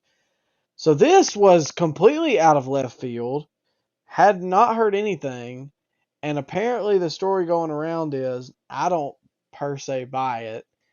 Apparently, when Rosa broke Hater's nose a few weeks ago, Hater was pissed, rightfully so. I mean, I don't know that I would be buddy buddy with somebody that broke my nose, intentional or unintentional. And apparently, Thunder Rosa hid in the bathroom from Jamie Hater. And I just do not believe that. Thunder Rosa was like an MMA fighter. I don't care if she only had one fight, but still. She lost. She lost that fight too. But I thought they were trying to jump her. That's why she was hiding in the bathroom. Like we're in middle school or something, man. What is this? Who cares? Who cares if she had to? She didn't have to give up the title, really. She just announced that it was going to be an interim champion. Why was she crying? I didn't even think about that until you asked why is she crying. Well, I mean, Punk Yes. cried too. Did he? I don't remember him crying like that. It Not looked like like that. man. It like her man, like her parents just died. And she was just she was literally crying, man. She didn't have to give up the belt. And she silenced She her still splitter has too. it. I wonder why. I don't know. Afraid Britt gonna pull up on her. And two, it's different for Punk because, well, I feel like it's a different situation for Punk to be really teary eyed about it because Punk had just won the belt and then got hurt. And she's been champ since March. And from what I heard too, she was going to lose it all out to Tony anyways. She has had no meaningful feuds since No, she's become champion, though. Like they did her wrong, man. they You dropped remember the how ball. Britt was on every single show cutting a promo when she was champ. But when Thunder Rosa got that title, man, you hardly ever saw Thunder unless it was on Rampage or something. Well, and I mean, she had like a good match at Double or Nothing. Like arguably one of the matches of the night. Her and Deeb was great, She but apparently has been working injured. That's the rumor. The other rumor going around, she's been working injured. Yeah, I heard she had like some disc, or maybe like a herniated disc or something. I don't know, man. I mean, we'll see. But She mentioned on a interview that she couldn't feel her legs. mm. Like, Jesus Christ, man. She was wrestling like that? What's y'all medical staff doing? I Y'all can't got the answer. Z-Pack man on the medical staff? Oh man. Well, next up we have a battle, a feud as old as time, father versus son. Oh, yeah. Billy Gunn versus Colton Gunn was next up. The Acclaim was in Billy's corner. Obviously, the Guns and Stokely, or the other Gunn, was in Colton's corner. Max got to rap again. He put your boys Hit Row to shame. Let me just throw that out there. He Um, had one line that landed so flat. Like, he said something about the talent meeting backstage, and nobody reacted to it. well, I took that. You know how I took that? That the Awesome. IWC is such a small. Oh, man. This is their audience. But I'm saying, like, it's such a small group of people that completely fell flat. You think so? I think so. Maybe some I of it think was, that well, I think a lot of those AEW fans are, on the dirt sheets. I mean, probably a good portion of them, but I mean, I don't know, man. I know it's hard to check your phone if you're going to a show because there's a lot going on that day. Me and you have been, you know what I mean.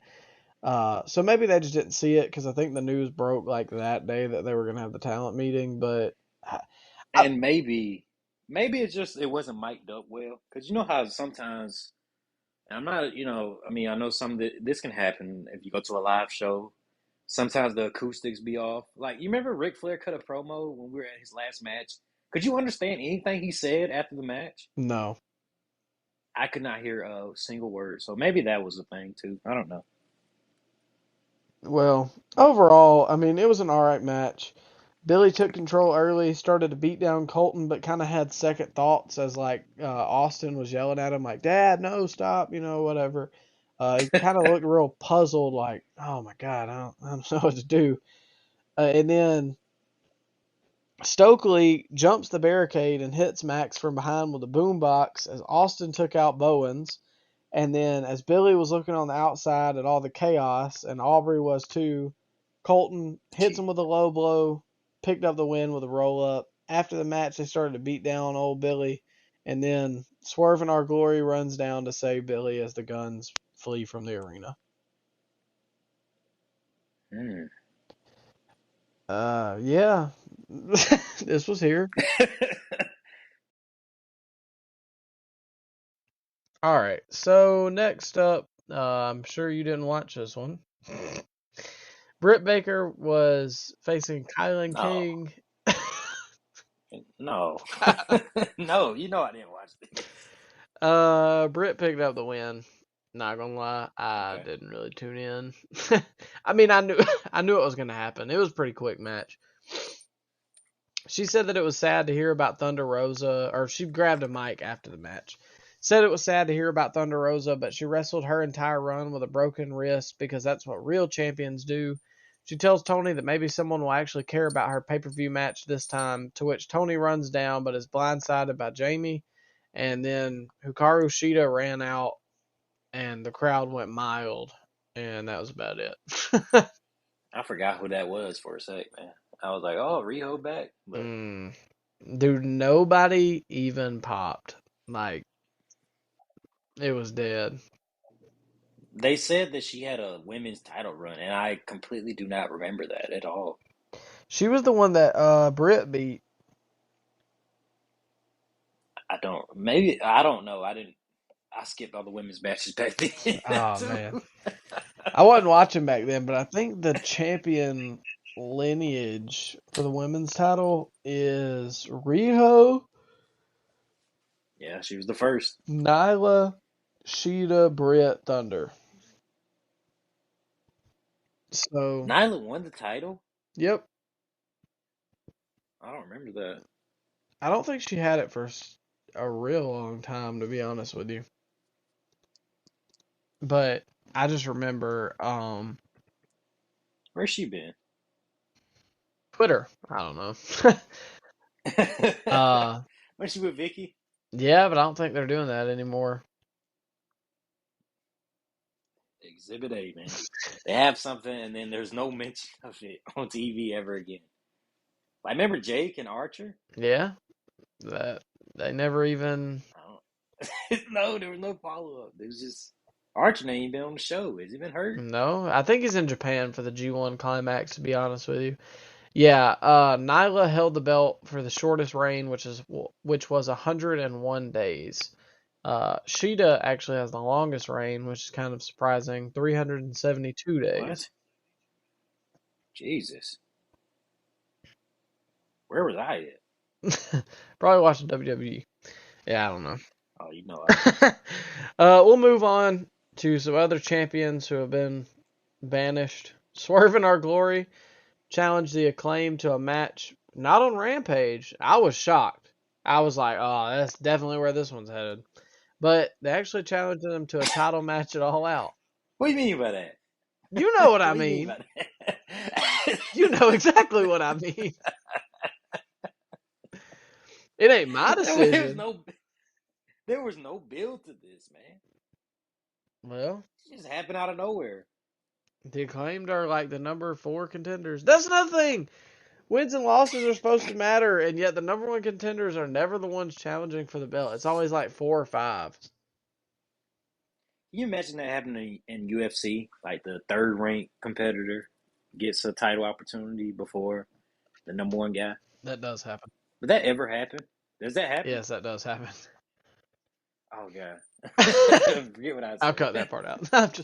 No, well, what happens is they a lot of times like the number 1 guy won't be ready to go, so then they go to the number 2 guy and say he just had a fight 2 months ago and he's like, "Well, I'm not ready." They'll go to the number 3 guy. Well, that I mean, that you can't really compare that to wrestling, then I guess. But still, man, the Acclaim, they pop up, jump over FTR, and now we got this title match at the pay per view.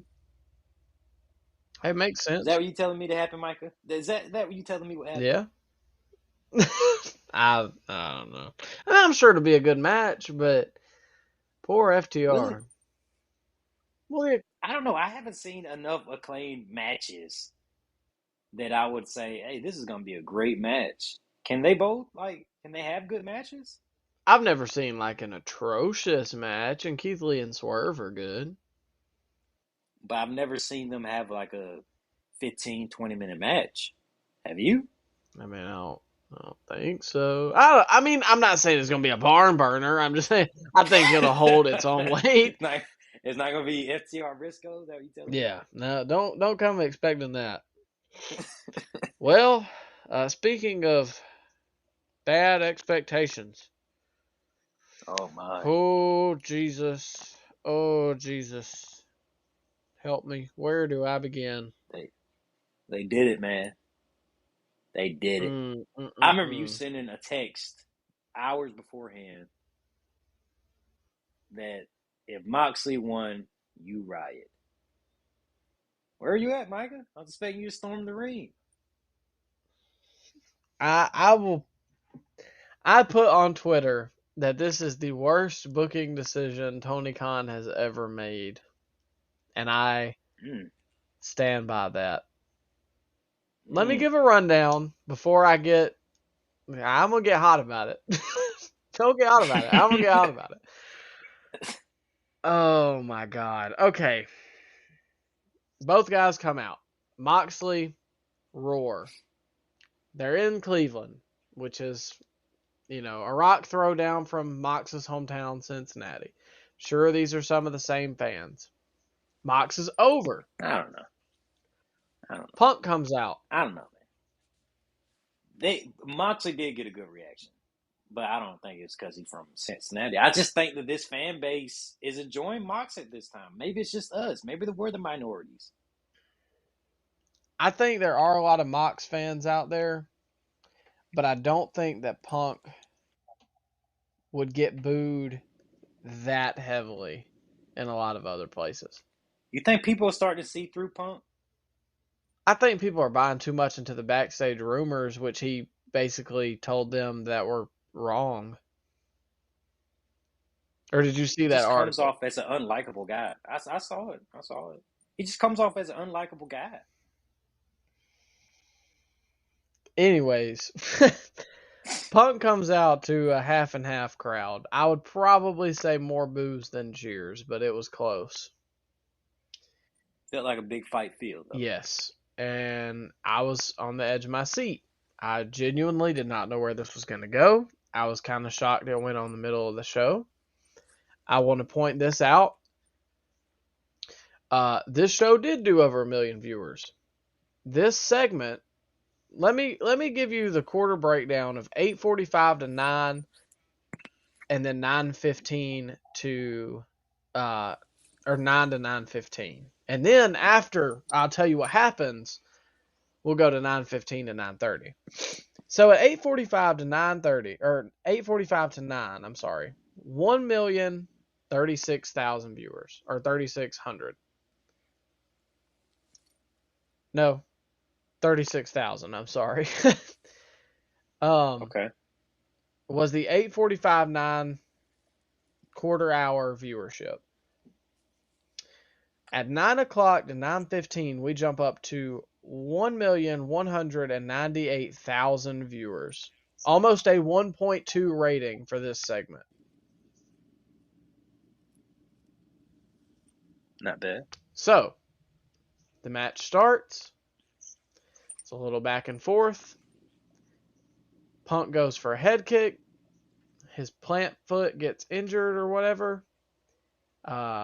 Mox picks him up. Death Rider taunts. Everybody knew it was pretty much over. Another Death Rider. Flips off the camera. 1, 2, 3. That was it. That was the entire match. Jon Moxley versus CM Punk for the undisputed AEW World Championship. That was it. 3 minutes. Punk's injury. I never saw a referee or anybody throw up an X. I think it was a work. That he got hurt in the middle of the match. Had to be. Had to be. After the match, Moxley goes up in the crowd and celebrates. Punk looks back from the entranceway. And that was pretty much it. Okay. Now, before I absolutely rip this one a new one, again, 1.2 mil for this quarter hour, right? After this, Yep. 1,030,000. We lost 200,000 people because Tony Khan bent everyone over and made them lick up a plate full of piss that he laid out for everybody. This right here was awful. These are two of the biggest stars in this entire company. You put them on free television and you built it up and you did finger poke of doom levels of atrocity and made 200,000 people turn off their TV. Meanwhile, WWE is doing 2 million every show now. They're hotter than ever. And so your response is to hotshot a show with a world title match, undisputed world title match with two of your biggest stars in the entire company of the last 10, 15 years on free television instead of holding it 2 more weeks for the pay-per-view and get a bunch of buys out of it. And you have a squash match in 3 minutes. Do you think that this was a direct response to Punk going off script? This was like a punishment? Or do you think this was always the plan? From what I read today, this was Moxley's idea. Punk went along with this? From what I heard from different sources, and I don't want to say that this is factual, obviously, was that Mox wanted to do this match on television, and he wanted to get his win, and Punk was reluctant, but eventually came around. And Moxley did not want to lose, and then just like he didn't want to lose at the pay-per-view and that be it. I guess to protect his character or whatever. Mm. You put it on free TV 2 weeks before the pay-per-view? How does that make sense? It doesn't. None of this makes sense. It was 3 minutes. And he squashed him. And then he straight up Goldberg, Brock Lesnar. And then just like everybody him. else, I didn't want to watch this show anymore. Man, I stuck around for the Stark segment, but I was out after that. I was because I was an Ambrose fan. I don't particularly like Mox in his current incarnation. Going around making out with all the garbage wrestlers. But you can't have him beat your biggest star in less than 3 minutes. I don't care if it's a part of the long-term storyline. I don't care if it protected Punk because, I mean, technically he did get injured in the match, quote unquote. Bro, you can't give this away 2 weeks from the pay-per-view. Just don't have the match. If Punk wasn't ready to go, don't have the match. And the biggest question that I came away with it, I understand where they're going. I get that. Do you? Because I don't. Explain it to me. Well, Explain it to me because I don't know what's going on. Well, that's what everybody on Twitter, I put that on Twitter, like I said, that, this is the dumbest thing. And some, idiot commented back at me that I didn't know what I was talking about, that, this was great booking. CM Punk is not in condition to wrestle full time, so they brought him back for a short match to pass the title to Jon Moxley and sold us he came back too soon. I liked it for what it was. Keep complaining. You gave it away on free television, and now you have no plans for your world title going out of this. Who's fighting Mox it all out? And if it is Punk, so he got 2 months off and his foot wasn't ready, but his foot will be ready in 2 weeks? How does that make any sense? Can you imagine the heat they would have got if this would have happened in Chicago, though? They probably would have stormed the ring. Imagine if 2 weeks before WrestleMania, they put Roman and Brock on Raw. And Brock just killed Roman. And then we're like, okay, we're going to have our rematch in 2 weeks. Nobody would go for Why that. would you do that? It's not smart booking. If this was Mox's idea, this was a terrible idea. Well, then it makes sense that it's his idea. That's why I believe that. Oh, man. I really did think that we were going to get an Adam Page run in.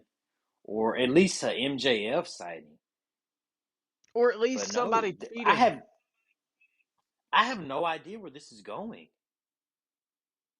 Have Punk, if you would have had Punk turn heel, which I'm not 100% in favor of. Punk's best work is heel, don't get me wrong. But the fans were behind him before this week. Now that all this crap has come out, I'm completely fine for him to turn heel because everybody wants to hate him now anyways, which is fine. Punk's a better heel. But have a screwy finish. I mean, my God. You act like that's not the easiest way to get out of something that you hot shot to TV. Have Punk low blow him. Or I wouldn't have had this match on free TV. This should have been the pay-per-view match. They shouldn't have locked up before the pay-per-view. It just didn't make any sense. They Goldberg, Hollywood Hogan this match. They gave it away on free TV when they could have built this up. This could have went on for 2 more weeks, Micah, and then it happened at the pay-per-view. I'm not even 100% upset with the fact that they put it on free TV, but if you would have gave them 20 minutes and had Punk low blow him or Moxley cheat, but I think Punk would have got more heat. Okay, if Mox wants to validate his little interim reign or whatever that's been garbage in the first place, have him cheat to win. He's in a freaking group with other heels. Danielson is a heel, or was. So, like, at what point, what squash match has ever led to a match 2 weeks later? Now, a screwy finish leading to a match 2 weeks later? Okay, that makes sense. I've seen that before. But this, no, this was garbage. And it pissed me off. I didn't want to watch the rest of the show. And I was not interested in it. By the main event, did not care. I don't care if Meltzer Yeah, gave I it was 5 no. stars. How did? Okay, we'll get to that. But still, I was. This was so bizarre. Why? Why do this? Why? There's literally no good payouts for this. Like you said, I mean, if Punk comes back and they have another match at All Out, how is his foot gonna? So his foot is magically healed in 2 weeks? I guess. And now your buy rate's going to suffer because everybody just saw it. You gave it away. Nobody wants to see it anymore. I cannot understand. You know, when you said this was the worst booking of Tony Khan's AEW, like of him being head booker, I I think you're right. I can't name anything else that was worse than this. This was bad, man. Terrible. And Are we the minorities? Are people liking this on it Twitter? was I'm very not following. undecided. Was it polarizing? It was very back and forth. Some people loved it and thought that the story, the cinema of it was great. But this was awful. I don't care what way you spin it. Because you still would have been able to get something out of it if there was a screwy finish. And you put it on at 9 o'clock and it killed the rest of your show. The show rating kept going down after this. But if you can pull in 1.2 million for this, you just turned 200,000 people away. Oh my god! They barely scratched over 1 million this week with this. I think it was 1 million like 4. Is he trying to sink this company? He ain't helping it float. Oh man, this was wow. I was the rest of the show. I really didn't care for it, man. This turned me off. I almost left. If stars didn't appear in the next segment, I would have left a lot earlier. That's the only. We'll get to it. But I'll get to the recap at the end.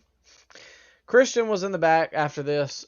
There's no good segue to anything else. This was horrible. So I'm just gonna move on and act like I didn't have to witness this. Hey man, Moxley, he pulled the that doesn't work for me, brother. I say it as a Punk fan because I am a CM Punk fan, but I can accept that guys need to lose when they need to lose. That's not my issue. I'm fine with Punk losing the belt at some point in time. Make him lose it to the right guy in the right fashion in a good feud. Could you imagine? But could you imagine, Micah, if they would have if like Wardlow would have squashed Punk like this? Well, then that would have been. I mean, I don't know. That would have meant a lot more. Yeah. It would have solidified him as a top guy. Yeah. If Samoa Joe had came out and beat Punk like this, it would have done more for Samoa Joe. Absolutely. But Mox didn't need this win. And at the end of the day, if he doesn't want to lose to Punk at All Out, or, if he's like, oh, it'll hurt my character, how? Like, who's really getting hurt? The only person getting hurt by losing to Punk was Paige. But, I mean, you put butterflies on your pants and call yourself a cowboy, you might be doing that one to yourself. Starks got elevated, Hobbs got elevated, Wardlow got elevated, MJF got elevated by facing and losing to Punk. Yeah. Did you see that? What did you hear when Taz said like did Punk come back too soon? And then JR said he he got his butt kicked, explicit kick. Mm-hmm. I thought that was pretty funny. I was I was picturing you throwing furniture as soon as this happened, man. Oh man, me and my wife were hyped. Like we were sitting on the couch watching it, and I literally we didn't talk for like 10 minutes. I knew something went down because you texted me. Let me know when you watch Dynamite. Like nothing positive. Just let me know when you watch. I tried to not give it away. I was like, oh, no, went down. Because I was like, I don't Moxley want to done beat say, hey, God, you got to watch Dynamite. It was horrible. Because then it's like, oh, well, now you know Moxley won, but poor Christian Cage was in the back trying to rectify the 200,000 people. He said he was going to give Jungle Boy he tried to give Jungle Boy one last chance last week, and he didn't want to accept it. He still wanted to play these games and not accept the truth that Christian's better than him. He said he's going to figure out that he's not in Jungle Boy's going to figure out that he's not in Christian's league, and he says, I'll find you it all out and show you who the real breadwinner is. I mean, yeah. I like Christian. Yeah, this was good. It just followed. It had a bad taste in our mouth. Yeah. I mean, if I eat dog crap and then I eat ice cream, the ice cream probably still won't taste right, so. Yeah. Well, now that my palate had been cleansed and I had had some time to calm down, Ricky Starks was up next. Now, this was great. Love Ricky. But I was so pissed off. He said he's not in a good mood. He was dealing with all the issues that have arisen in the past few weeks. Hobbs turning on him, the factory dealing with their bull crap, neck problems, I believe he said. He said he gave Hobbs everything he ever wanted and saved him from playing second fiddle to Britt Baker and her security team. He said if I ate, you ate, I never let you not get what I was eating. We were brothers. I loved you like a brother. I gave you everything you ever wanted to have, and I wanted us to have success in this business, and you got selfish and turned on me, and you went for my neck, and you know how sensitive that is, and going on and on. He was hot, like fired up. The crowd was behind him, tear in his eye. He called Hobbs a snake, and he said, where I'm from, we cut heads off snakes. And it all out, that's exactly what I'm going to do to you, Will Hobbs. Boy, this was creme brulee. Just had a mouthful of crap still. Yeah, he was fired up, man, but I was ready to tap out from this show. I love good promo. Just he was the right guy in the wrong place. I'll say that. I love Ricky. Don't get me wrong. Just we'll see. Not at this point. I was. Oh, hold on, Hannah's home. Your dog's fired up too, man. He's pissed about Punk. Hold on, let him quit barking, and then. All right, we got one more thing, and then I'm not really going to talk about the trios match because we went. What about? Did you want to cover the Moxley promo? Yeah. I heard he cut a promo after the show too, bashing WWE. Looks like he stole Punk's gimmick there too. He won the title and took his gimmick. Punk can't have nothing. All right. All right, you ready? Yes, sir. So then after this, the person I think I wanted to see least out of like anyone on this planet was backstage. He showed up to make sure you finish your plate of piss, man. He basically goes on to say that, you call yourself the best in the world. Look who's champ now, you piece of garbage. He said that everybody wrote Mox's obituary when Punk came back and said that he wasn't going to be, anybody anymore, but it's nobody's time but his now. And yeah, I mean, It's his time. Cena. Incoming Cena? Question mark? incoming Triple H. That's what I thought. Yeah, Yeah. Yeah. I mean, just Um, I don't know. They could have done it. They could have had Sean and Brett after this, and I don't think I would have liked it. Bro, The Rock could have came out. I still would have turned the show off.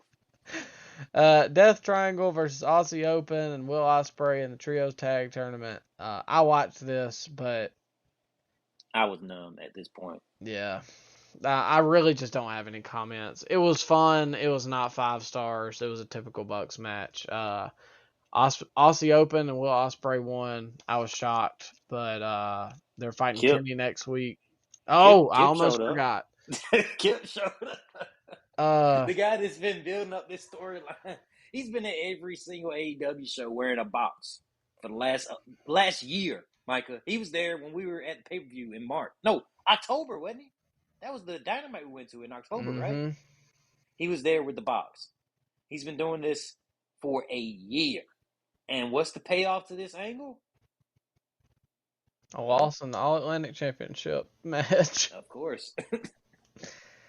Yeah, I mean, Just the bow to this crap sandwich was placed with Kip Sabian coming out for the main event and, and having a marquee spot in this show. It should tell you where this show is going, man. did you watch this match at all? I saw Kip come out.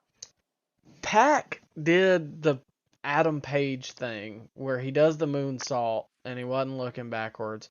I kid you not, he was on the turnbuckle for 30 seconds waiting to get his feet set. Yeah, and then everybody had to they had to sell it, but pretend like they didn't see him up there. Yeah. Yeah. But yeah, after he did the little moonsault or whatever, he stares at a man in the box, which he rips the box off, and it's a decoy. It's not Kip Sabian. And then Kip comes from behind, attacks Pac, and the ref was like, they had to cope, or make up an excuse for the ref to not be there or whatever. Did anybody even make a reaction for Kip Sabian? It was Does anybody even remember who that is? This is the first time I've ever seen him. This is the first time you've seen him. Yep. Yet he gets a main event spot on this show. Kip Sabian. That's the payoff to this so-called long-term angle they've been planning. This is the payoff. And if that doesn't sum up anything about this Dynamite, I don't think anything else will. We can't top that, man. We can't top that. All in all, an abortion of a show. I wish I would never have watched this. I would never go back and watch any of this show. I hated every single second of it, especially when Punk lost, man. Rotten. Hated it. You ever get to the bottom of a bag of grapes and you're about to just the nasty one? Yeah. That's how I felt for the rest of the night, man. I kid you not, if we weren't recording this podcast, Micah, I would not tune in next week. I wouldn't watch pay-per-view. I wouldn't watch this show. This has just been bad.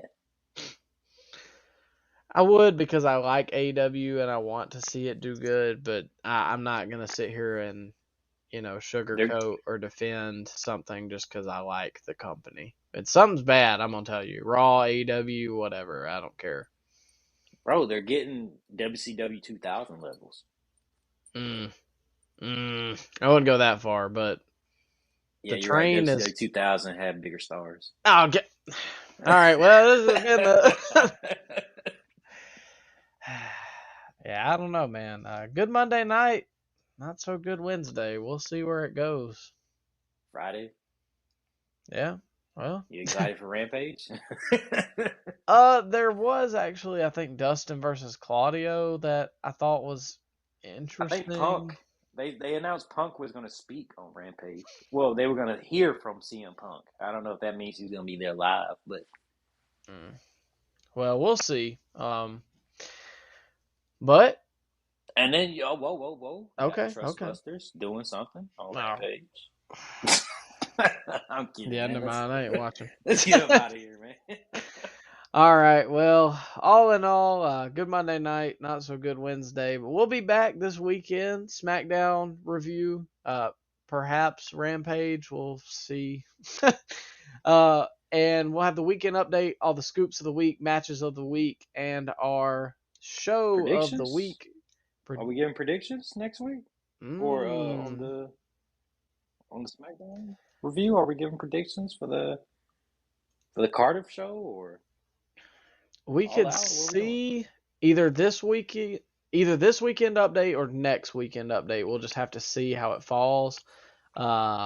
Probably this weekend. I don't know. You'll have to Just tune follow in us to on see. Twitter. Yeah, Yep. follow Scoop Slam. We'll let you know. Yep. Make sure to follow us on Twitter and Instagram for exclusive updates. We give out, live updates of our show thoughts there, and or just, hey, we're about to release an episode, or hey, we're recording tonight. Make sure to tune in the next couple of days. Check out our YouTube channel. We're slowly trying to, move some stuff over there. That way, just have a broader audience. And as always, thank you guys for listening. We hope you enjoyed your time and have a good rest of your day. Peace, everybody.